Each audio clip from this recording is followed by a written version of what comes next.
Thank you very much to my supervisor and to the panel members and to fellow students and PhD candidates and friends for being here today.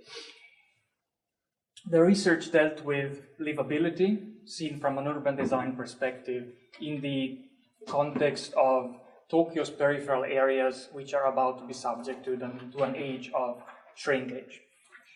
In this diagram that I will shortly explain, you see the year 2050. And while recently reading a planning publication, I found this, of course, it's a rhetorical question, whether it is worth thinking about our cities and what will become to them in 20 to 30 years' time. So obviously the answer is yes, but I guess the point of this question is that while answering yes, we don't necessarily know what will happen in the coming 20 to 30 years.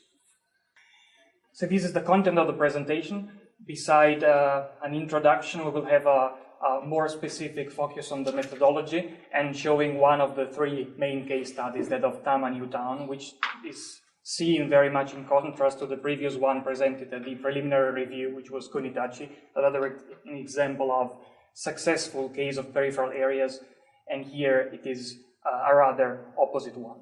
And then there will be a comparative discussion between the three cases, and then showing a proposal for a shrinkage master plan. Now let's start with the introduction. I guess we are all, to a certain degree, familiar with the ongoing aging and also ongoing shrinkage of Japanese population due to different socio-political causes. And many friends and fellow PhD candidates have asked me, well, but why are you researching areas around Tokyo if you're talking about the age of shrinkage?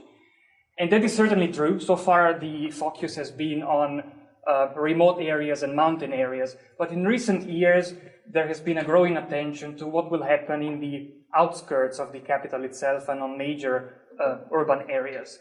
For instance, that is a rather popular title, let's say not necessarily academic title, but it was published in 2012, and its title is Tokyo is Going to Disappear Starting from the Suburbs. And we are not here focusing on the demographic process itself, but on the spatial consequences of it. And indeed, these prospects are backed by official governmental data. And this shrinkage situation is, of course, being exacerbated in less accessible areas or peripheral areas. And in fact, according to the well-known Masuda report of 2015, one can literally read, it is actually Tokyo that will have to face a more difficult situation than any other municipality, given the sheer size of its population compared to the rest of the country, and also to the demographic patterns of many suburban areas where many baby boomers settled in the past decades. And here indeed are official projections of the greater Tokyo area in 2025 and 2050, last year's official projections. And we see that in 2025, around half of the area is moderately growing in red, and half of it is moderately shrinking in yellow. And by year 2050, there are just a few spots of growth, and the vast majority of the greater Tokyo area is shrinking up to relatively fast rates, up to 50%. And it is not really clear which pattern this will follow. It seems to be a rather variegated picture, beside having some growth obviously at the very center, but then there is an area here where there is some growth expected to happen, but then can be very close to areas which are in green. So it's rather difficult to know exactly what will happen.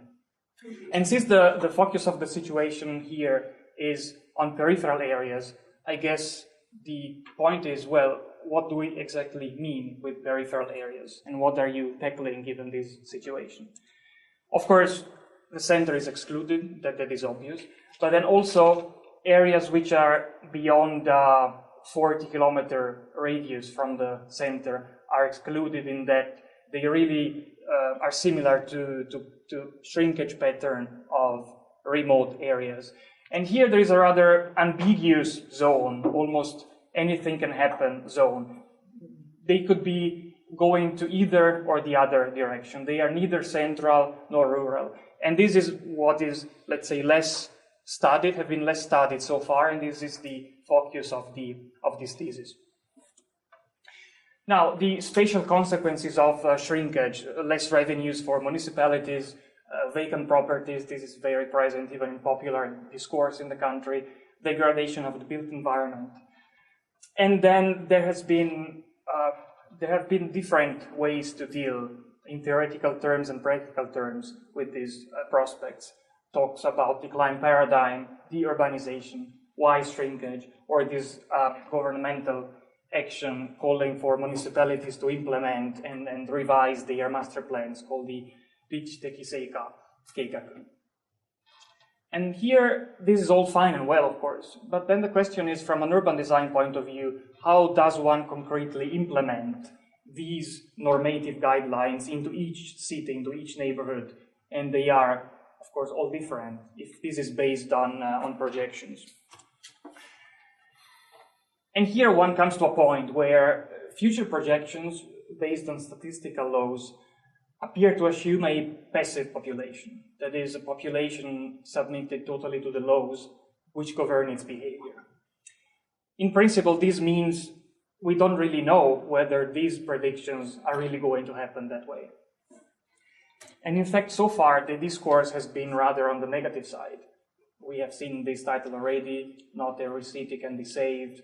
In 15 years, 1 in 3 houses will be vacant.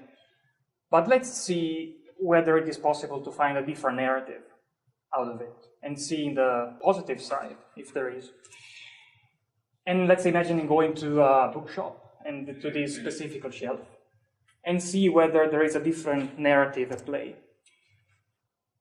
There is a fairly decent amount of publications dealing with the attractiveness of peripheral areas, living in contact with nature, living in the outskirts, living a local life, living in the countryside, having better community bonds. So there is indeed a different narrative that one can find. Let's keep that in mind, and we will come to it at the very end of the presentation. So the aim of the research was to evaluate how urban design factors, physical and non-physical, influence the livability in peripheral neighborhood based on this kind of demographic prospects. 3 main research questions.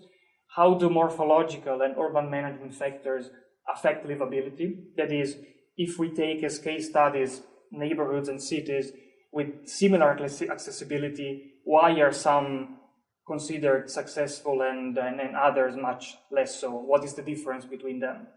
And secondly, how can livability be defined in theoretical terms and in operational terms in urban design? And third, how can the garnered data be useful for local stakeholders? The intended contribution is threefold. Theoretical, the understanding of the process in theoretical terms, highlighting successful practices and failures. Second, methodological side, establishing a toolkit to analyze livability in these neighborhoods, which is adaptable in the sense that if results are properly interpreted, it can also be applied to peripheral areas which are not shrinking, having quantitative and qualitative aspects. And third, pragmatic, really sharing the data with local, for instance, machizukuri groups or administrations. And I will give a concrete example of this at the end. A screenshot of the research design. Beside definitions and background, there are 6 livability factors assessed: 4 morphological: density, compactness, diversity of uses, walkability, green water space, and 2 relating to urban management: machizukuri participation and local character. 3 case studies where these 6 factors are analyzed: Kunitachi, Tama New Town, and Yukarigaoka, and then all these are compared. Now to the methods. What do we mean with livability? This is not an easy task. There are at least 4 different standpoints: historical, academic, professional, popular. From a Western historical point of view, we can trace the concept of livability back to Greek philosophers and subsequent school of thoughts focusing on the good life. This fresco is emblematic of the Middle Ages in the town hall of Siena in Italy. Many of you will know it. And it's actually a depiction of livability. We see a prosperous town, there are economic exchanges, there is a market, people is meeting, buildings are being built. So it's an indeed flourishing city. And the title is The Effects of Good Government on the City. So here there is an emphasis on urban form, but also on the management of these places, on these spaces. And indeed, some years later, another intellectual wrote about the public good, which he actually called public happiness. So again, a focus on management. Whereas in the East, we probably can introduce feng shui as really having to do with more morphological aspects of creating pleasurable living environments, as it really has to do with the placement of buildings and orientation and objects in space. From an international academic point of view, livability is seen in contrast to sustainability, in that it is more concentrated on present issues, it has a more limited area of intervention, and it is more focused on human needs and less on actual environment in itself. And there are some definitions from, for instance, the World Health Organization, 1961, with four factors of healthy residential environment: safety, health, convenience, amenity. Much later, UN Habitat speaks about affordable housing, mixed use, urban design appropriate for children and elderly population, which is relevant for our case. Singaporean authors from a city who has made a banner of livability, attractive public space, walkable, mixed-use neighborhoods, green infrastructure. Esteemed urban designer Kees Christiansen talks about quality, healthy and resilient environments, variety of uses and users, and an Australian institutions mentions places where people want to live.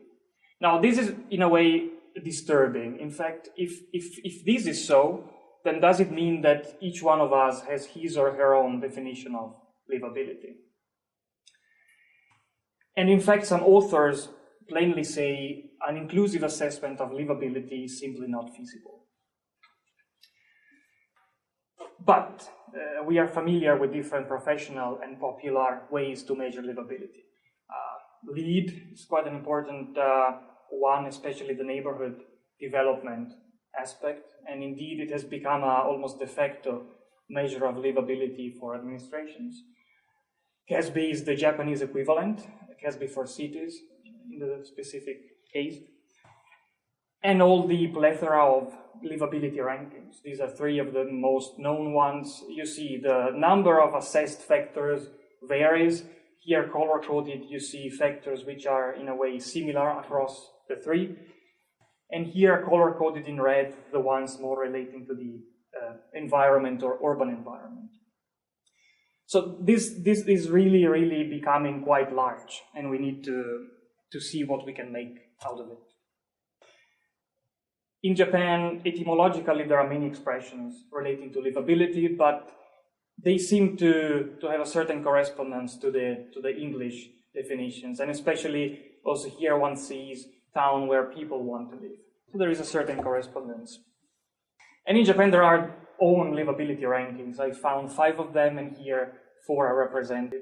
They range from observation of external factors to questionnaires, subjective or objective.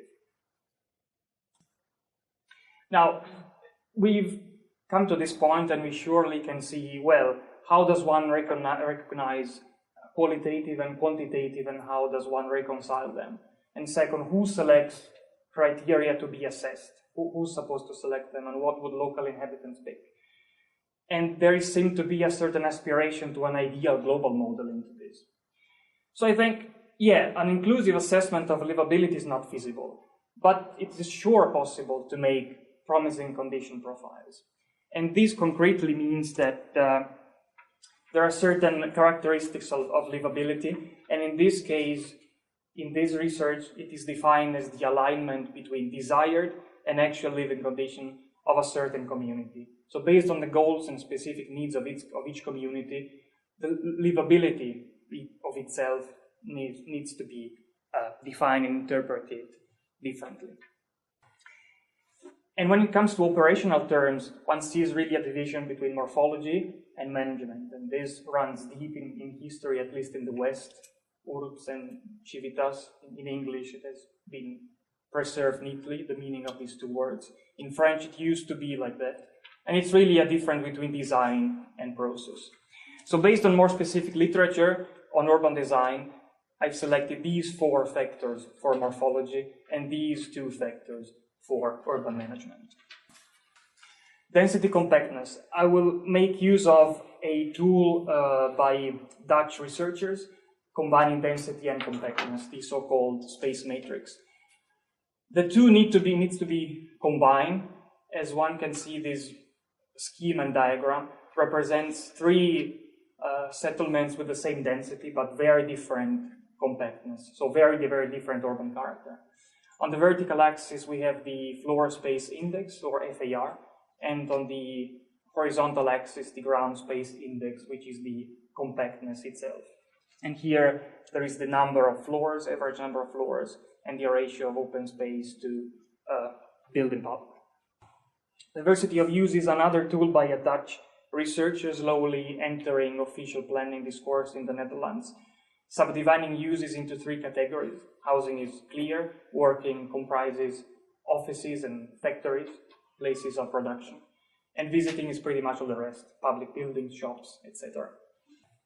Walkability will make use of space syntax, especially with 2, one simulation and one modeling. Betweenness is simulating pedestrian footfall, that means the pedestrian flow along a given street network.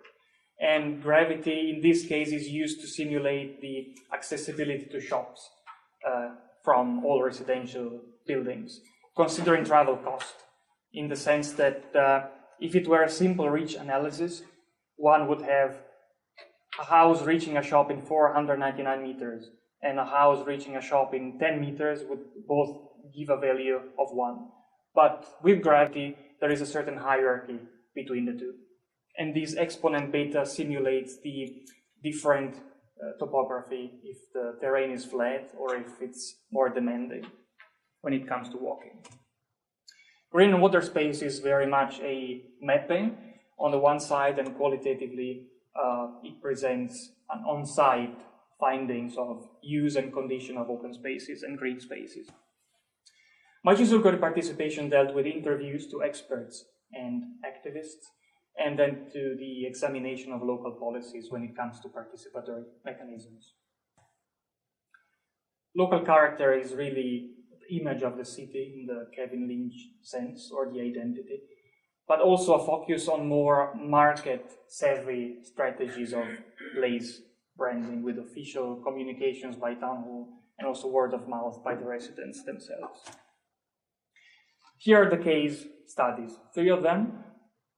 I selected new towns or towns of new foundation, as I didn't want to compare something new with older settlements which may be influenced by both negatively or positively by a long history. They had to be comparable in size.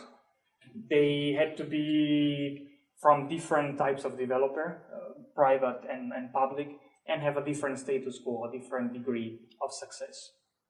All focused on this ambiguous belt zone which I previously indicated. Here are the demographic prospects of these 3 cases. Kunitachi has started to shrink since 2010, but the demographic curve is a mild one. Tama New Town as a whole has been stable so far, but is supposed to lose 15% of the population by 2040. And there are no data for Yukarigaoka, as it is not a municipality itself. But Sakura City, where it is located, is supposed to face a 20% reduction from now to 2040 of its inhabitants. And in Tama New Town shall we remain? It is a new town founded in the late 1960s. Construction started in 1967, and the first inhabitants moved in 1971. This area was selected as a place where to base housing for the housing shortage in the post-war economic growth period. because it was reasonably distant to the center, still doable for commuting, and it had remained undeveloped so far, mainly because of hilly and not really convenient topography. It stretches east-west for 14 kilometers. This is the case study area, and development started in block, first on this side and gradually moving westwards. It does not have its own administrative boundary, but it really spreads across 4 municipalities. This is the case study area before the development and to the current situation. You see that the topography is really formed by these north-south valleys where, in principle, streets were laid. And then the top of these hills were shaved off, and then danchi or other type of development was placed on top of these plateaus. So you see that the topography did indeed play a great part into the planning of the town. Among the different statistical data we have, just pointing 3 is sufficient. First, the changing rate of the population under 15 from 1990 to 2016. And then the 5-fold increase of people over 65. This had to do with the fact that at the beginning, inhabitants were primarily couples or relatively young inhabitants to settle, and then they all aged in block without replacement of new inhabitants in the town. And this is also reflected in this 7.4% of single households, which is very low compared to the average of Tokyo. And this tells something about the need to attract new, especially young, residents and professionals. Now, density and compactness, the first factor. The first thing to notice that the area as a whole, in red, has a rather suburban character as a whole. But then if we zoom in, according to these different color coding, we see that there are big differences. For instance, the bulk around the station has characteristics of a highly urban environment.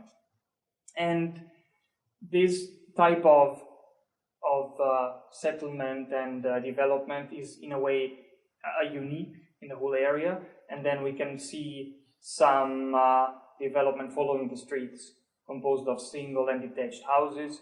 We see some footprint of danchi, and then some mid-rise, more compact block.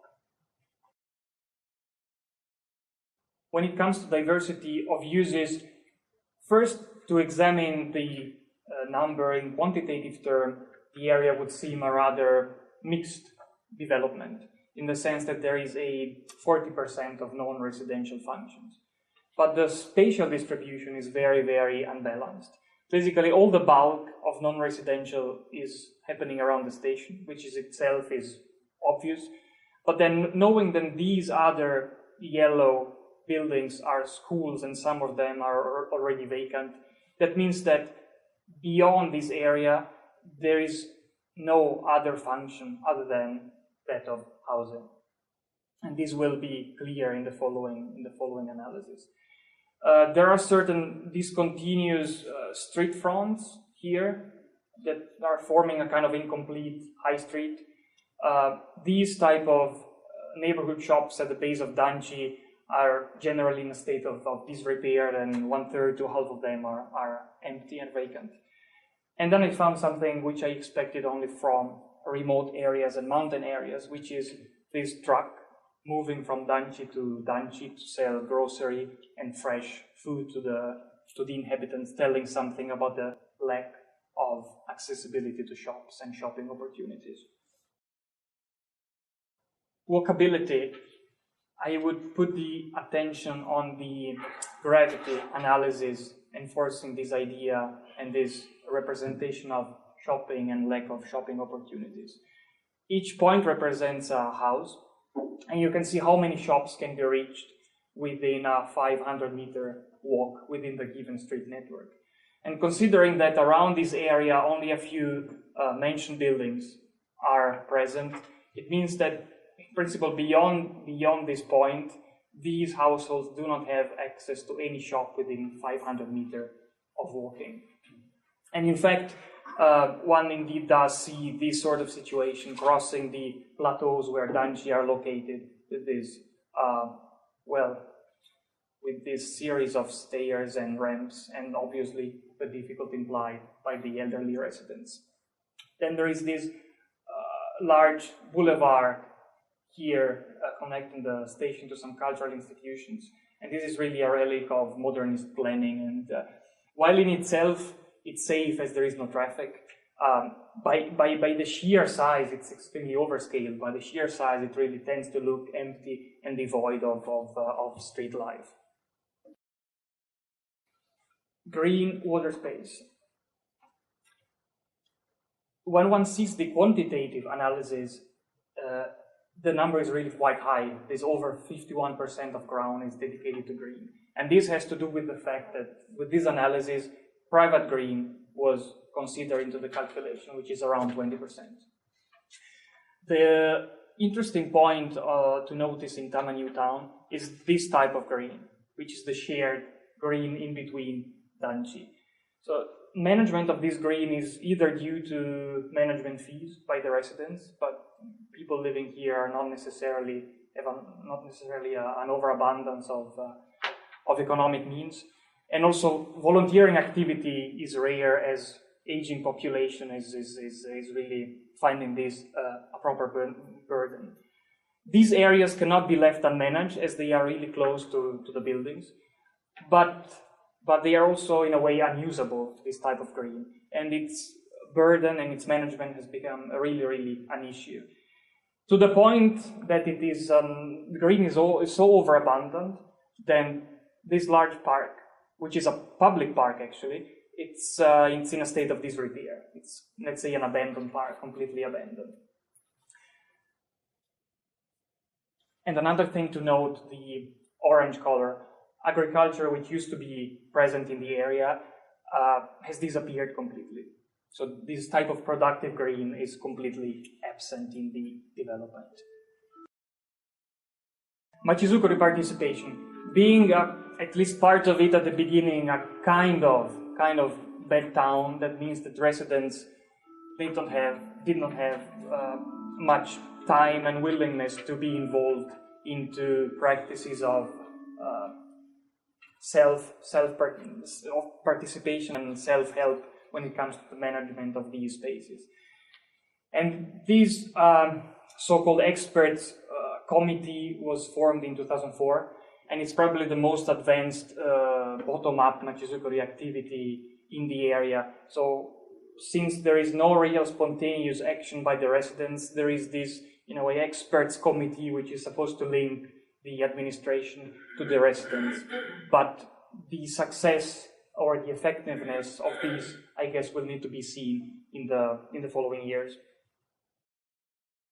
And local character. The area has rather a negative image. Some of you may know the Ghibli movie Pompoko, where the area is very negatively portrayed as in terms of planning, and also the image it has now in terms of habitants profile and housing typology. But the area around Tama Center, around the station, has a somewhat more positive flair. There is this rather known Hello Kitty theme park. There is a nice park with reconstructed building from Edo period, and it's also the site of some excavations of Jomon pit dwelling where school children and classes go to for educational purposes. Now, to the comparative discussion among the three case studies. First, density and compactness.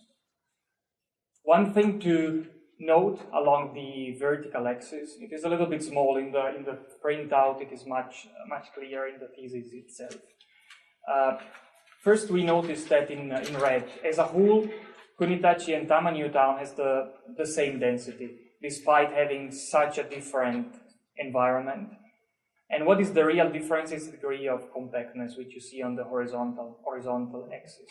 So from that point of view, moderate densities and detached houses are indeed not in contrast with livable and bustling environments as seen in the center of Kunitachi.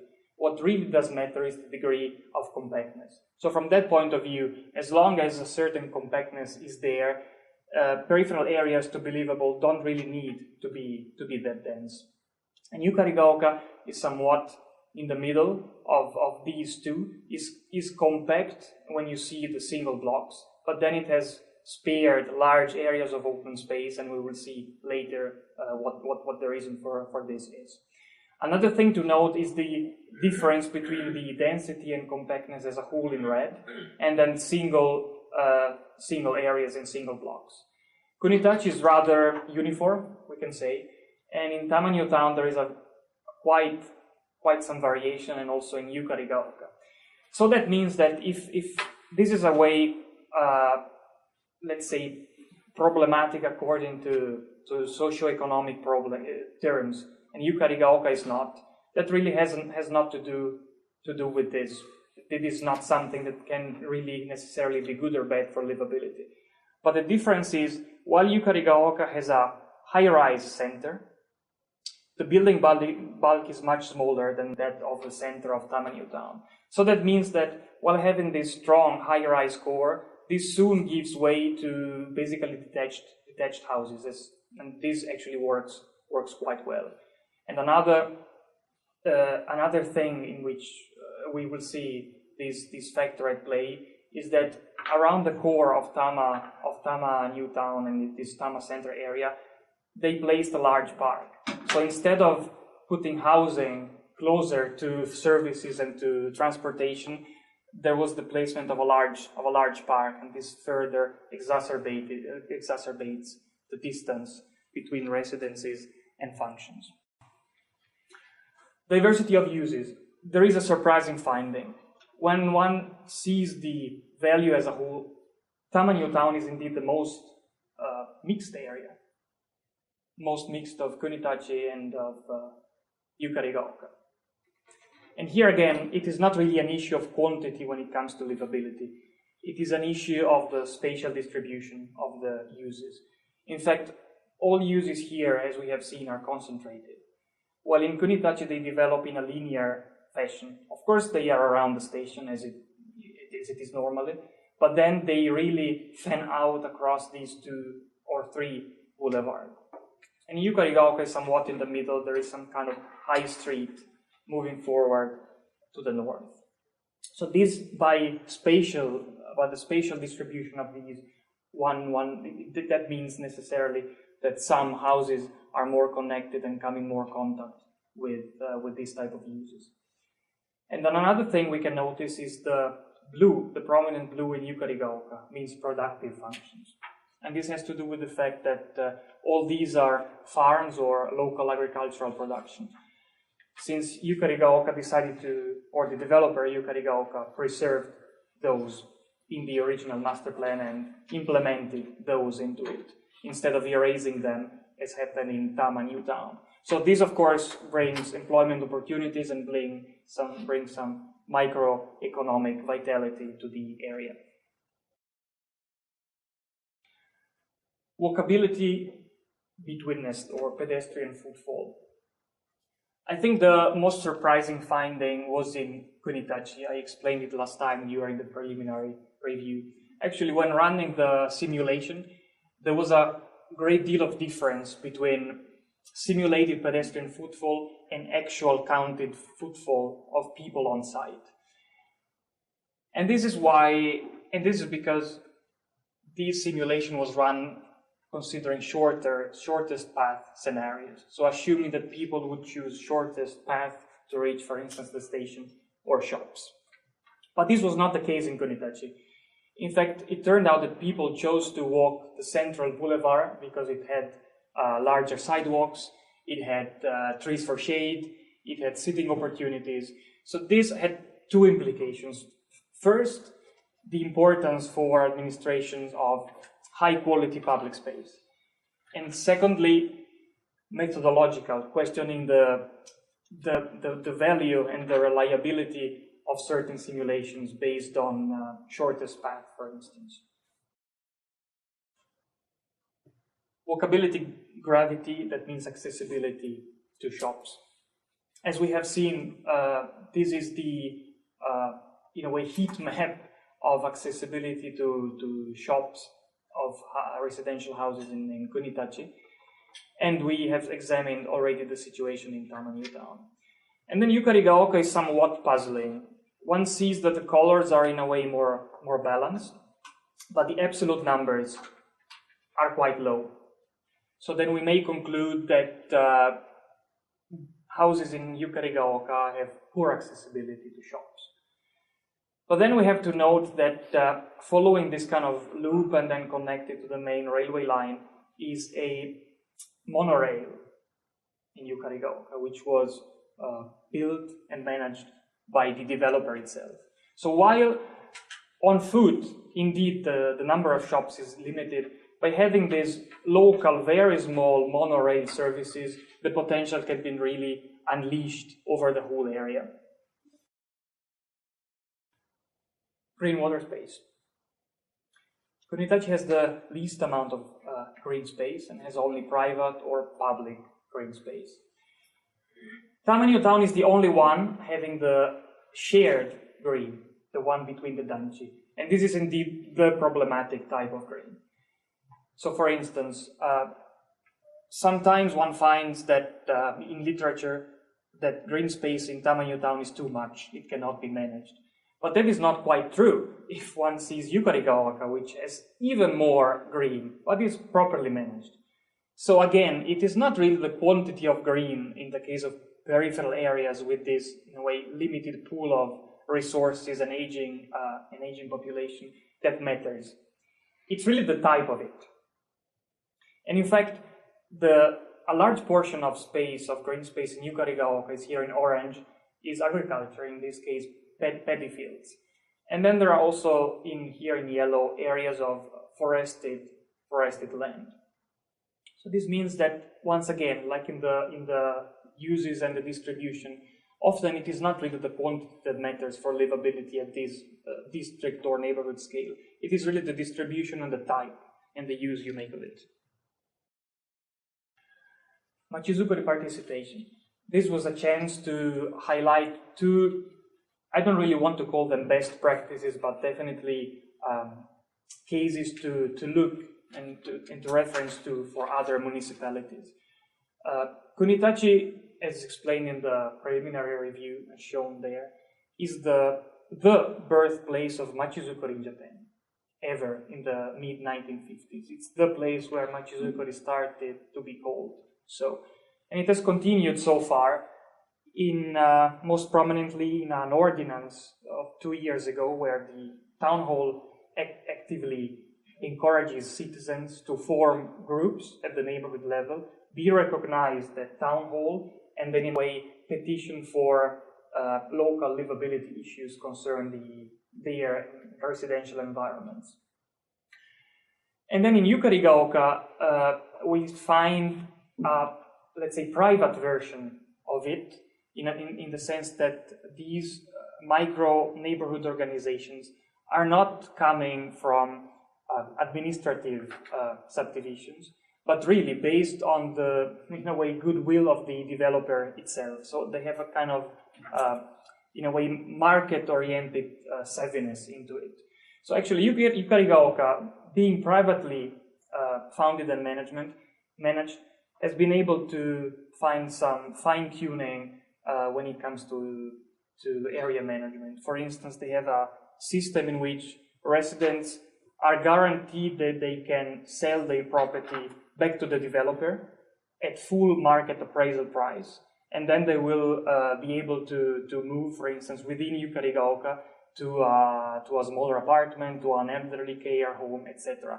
So all this is done privately, and I'm currently working with a former PhD candidate of Darko Sensei teaching in Australia on a paper trying to show how the Yukarigaoka case could be useful for Southeast Asian growing countries and cities. Local character. Three very different situations. Kunitachi has really been able, top-down and bottom-up to create an image of itself. It's using in a way, buildings and heritage and the central boulevard really to promote itself. You find these images on local products to be used. And this is really coming both from the municipality officially, but also from the residents themselves with various activities. And in fact, this is the old pitch roof station building in Kunitachi, which has become a symbol, but it was torn down to make space for the new nondescript JR station. So they realized the loss, and this is a photo of last week. They are rebuilding the station as it was in front of the new station, right? And making a space for the community there. So that much have they realized the loss of this building. Tama New Town is a rather different case. Here is the movie I was referring to before. It seems so far neither the administration nor the residents have been able to shake off this kind of negative image that in a way taints the development. And one can hope that some strong measures to address this issue will be taken. Maybe looking, for instance, here at Yukarigaoka. This is again a very market-savvy and totally privately oriented initiative. But based on the existing agriculture that they have not erased, they've branded their tomatoes made in Yukarigaoka. And they've won some prizes. And really they are using it as a tool for place branding. And it seems to be working to a certain extent. And here back again to the slide I had at the beginning. We've seen that there are different preferences when it comes to residential choices. And based on some research, in the case of Japan, one can highlight three main groups when it comes to residential preferences. The pragmatists, so the ones who value the accessibility to the workplace or to services. Enjoyable naturalists, the one who value contact with nature and living outside. And then the community type, let's say less concerned with the environment in itself, but more on the social bonding that you can create in the community. So based on this and the analysis, I would argue that these peripheral areas shouldn't try to compete with the center, with central areas on the same ground. But they should really emphasize what central areas do not have, and have an emphasis on the slow life, on the possibility to be and to live in these areas, at least in the weekend or part-time. The possibility to have allotment gardens, and maybe trying to mimic this idea of the dacha life in Russia, where people live in the city, and then for the weekend they really have another place to go, which is slightly outside of the city center. This was actually an idea that was suggested in an interview by a professional at Tokyo Tatemono, which was explicitly mentioning this dacha lifestyle. And then, of course, tackling child rearing, families, elderly care. This is just a summary table of how these six factors could be interpreted in an age of growth and then in an age of shrinkage. And based on the different points listed here, I've highlighted 6 keywords that will be the base for a proposal for a shrinkage master plan for Tama New Town, which would become Tama Nature Town. First of all, quickly, one should introduce the concept of urbanization promotion area and urbanization control areas. That means that areas, according to planning law, are divided into these 2 categories, where urbanization is supposed to happen, here in blue, and where urbanization should be restrained, even if it's not really that clear-cut as it sounds. So a problem that one finds in general, not only in Tama New Town, is that the urbanization promotion area is much too large, And that would be the first step to tackle. So first, this is really a matter of planning and policy framework, redefining the boundary of the urbanization promotion area. That means shrinking that, so that over the years, ideally the built area would correspond to the newly defined urbanization promotion area. And this is really has to be done case by case. It's not possible to give standards based on certain analysis of cluster analysis or space syntax analysis, the status and demographics of certain residential parts. One should establish the new boundary. And then, proceeding from here, compactization first. This happens, well, naturally, once you reduce the promotion area, and then also by having specific infill in specific spots of the new established area.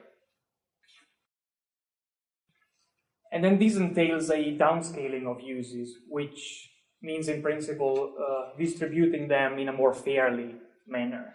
And this again happens in tandem with this new boundary, but also really completing the street fronts, for instance, here and there, adding the much needed productive uses, like, for instance, light industrial activities. And then really trying to use some typologies which are still usable, but let's say not really marketable, and offering them as, for instance, low-cost spaces for startups, fab labs, co-working spaces, shared houses, to address that percentage that we saw of single households and the need to attract new residents. And this can be really a try and test approach. Some will work and some will not work. And then indeed, by running these gravity analysis, one can see that accessibility to shopping increases 40% by doing all these measures we've seen. And actually, all houses get to reach at least a few or even one business within 500-meter walking distance. Green strategy. First of all, reducing the amount of problematic shared green. Reducing it, this really happens in combination with all the other strategies. And then introducing the so far absent orange color, that means productive green. Can be even intensive agriculture or even solar farms. Of course, that is something different, but it could be applicated.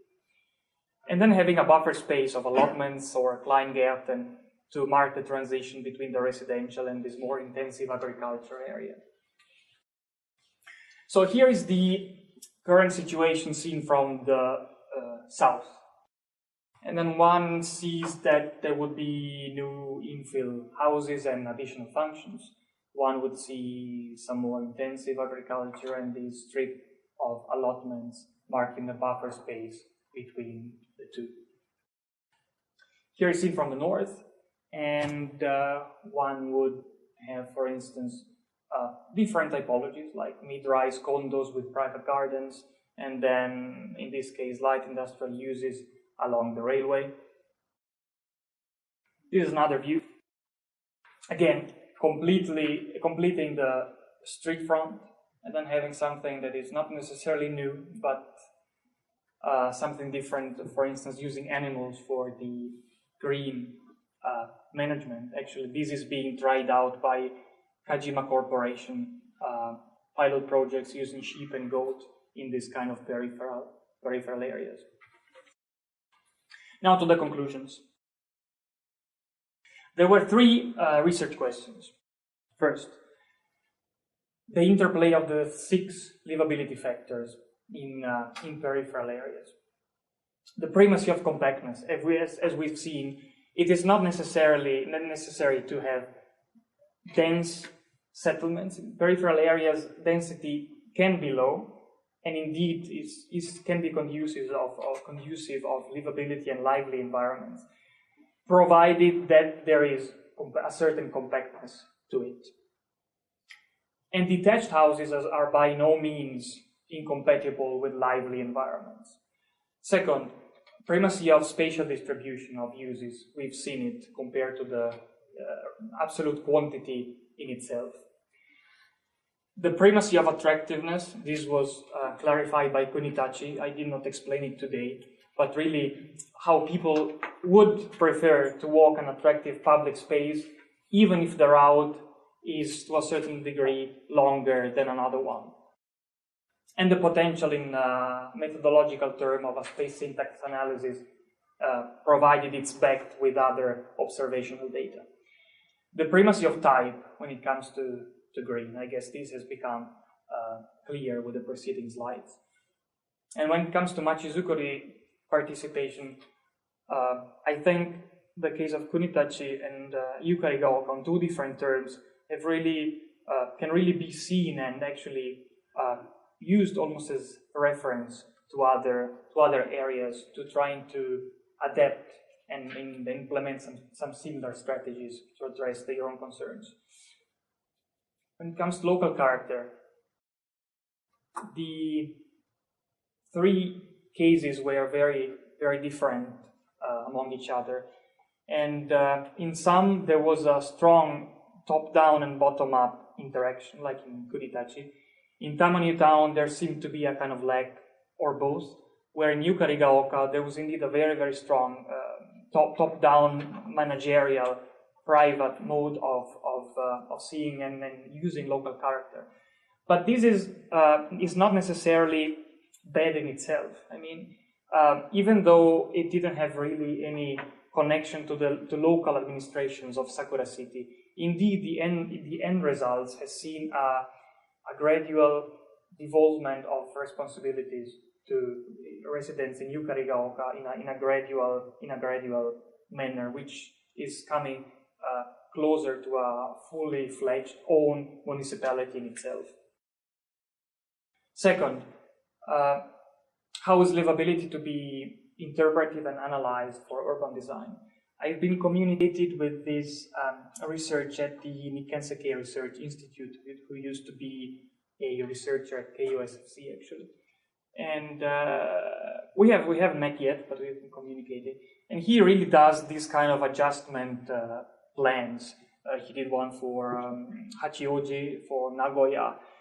And I would like to use this example to point out the difference that this research has, in that when one sees this emblematic plan, it is indeed in the realm of planning. I mean, one sees areas, right? Sees areas. One doesn't see the actual footprint of buildings and the relationship between buildings. So I would say that this research really tackles this urban design scale, where you do see the buildings when you're showing the analysis. It's not the scale is not as big as where you end up seeing the area. It's, I think a different scale that one deals with. And this neighborhood analysis toolkit that I've seen that I've shown at play, I believe it can be used for other municipalities as long as results are interpreted differently. And then third, the pragmatic approach. This was a meeting with officials in Kunitachi, public officials in Kunitachi, where I was talking to them and explaining the research and my results. And they were really interested in taking a look at them, and especially in the space syntax part, for the banal reason that they don't really have the resources and the knowledge to produce that kind of analysis. And this is why they turn to people like Fujita-san of Nikken, because they need more special expertise to rework their master plans. So I plan, once the research is done, to really share with the relevant authorities and stakeholder groups the data garnered in the research. And here at the very end and the very beginning, is it worth thinking about what our cities might become in 20 to 30 years? Yes, provided we take into account a few things. First, that new technologies will disrupt the approach we have to aging and peripheral living. Just thinking about drone delivery or driverless cars. And this is indeed the topic of a relatively known competition in Japan this year, life, towns, and architecture transformed by autonomous driving. And in yellow, effects on people's life and communities. Autonomous driving will facilitate transport of goods and people in suburban housing complexes, areas with large elderly populations. So this is something that will indeed disrupt the predictions that we've seen at the very beginning. It may be said that it's the first time in history that shrinkage happens because of low birth rate and population aging, and not to disaster or illness or war. But we are aware that the etymology of crisis entails risk and opportunity. And I think it is important to note that countries in Europe, countries in Asia, one for all China, will soon see similar demographic curves, demographic prospects. So this may be seen as really a way to lead the way and be at the forefront of it. And with this, back to 2050, back to the future, shall the presentation end. Thank you very much for your attention.